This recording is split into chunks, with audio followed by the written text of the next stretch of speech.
ఒక పక్కన అయ్యయ్యో అసలు ఈ వెండి బంగారం దారుణంగా పెరిగిపోతుందండి అంటూ 1981లో 52,000 ఏది 2,713 రూపాయలు ఉంది వెండి. అట్లాంటిది ఇవాళ వచ్చేటప్పటికి 2,24,000 అయింది. ఇప్పుడు 2,50,000 అయినట్టుంది. కాబట్టి రేట్లు ఇట్లాగా అంటే 81 నుంచి 25కి వచ్చేటప్పటికి 81 టు 91, 91 టు 2001, 2001 టు 2011, 2011 నుంచి 2020, 2020 నుంచి అంటే దాదాపు 45 ఏళ్లలో ఇంత పెరిగిపోయింది. కాబట్టి బంగారం వెండి ఎప్పుడు వాల్యూ అయినదే అన్నటువంటిది.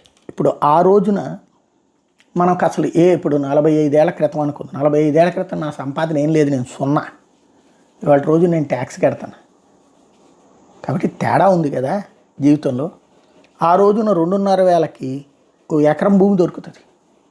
ఇవాళ రోజున 25 లక్షలకు దొరుకుతుంది.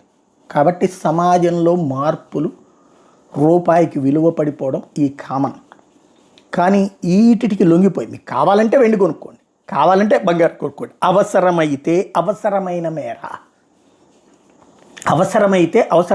ఒంటి నిండా వెండి బంగారం, వెండి అంటే ఇంట్లో సామాన్లు, ఇంటి నిండా వెండి సామాన్లు, ఒంటి నిండా బంగారం ధరించాలనుకుంటే చెయ్యండి. లేదా ఆ డబ్బులని పక్కన పెట్టుకోండి, అవసరమైన ఆ గిల్టు నగలేయన్నో కొనుక్కోండి, అవసరమైన ఇప్పుడు ఈ డబ్బుల్ని వినియోగించుకోండి. అది ఎవరి చాయిస్ వాళ్ళది. ఈ ట్రాప్లో పడకండి.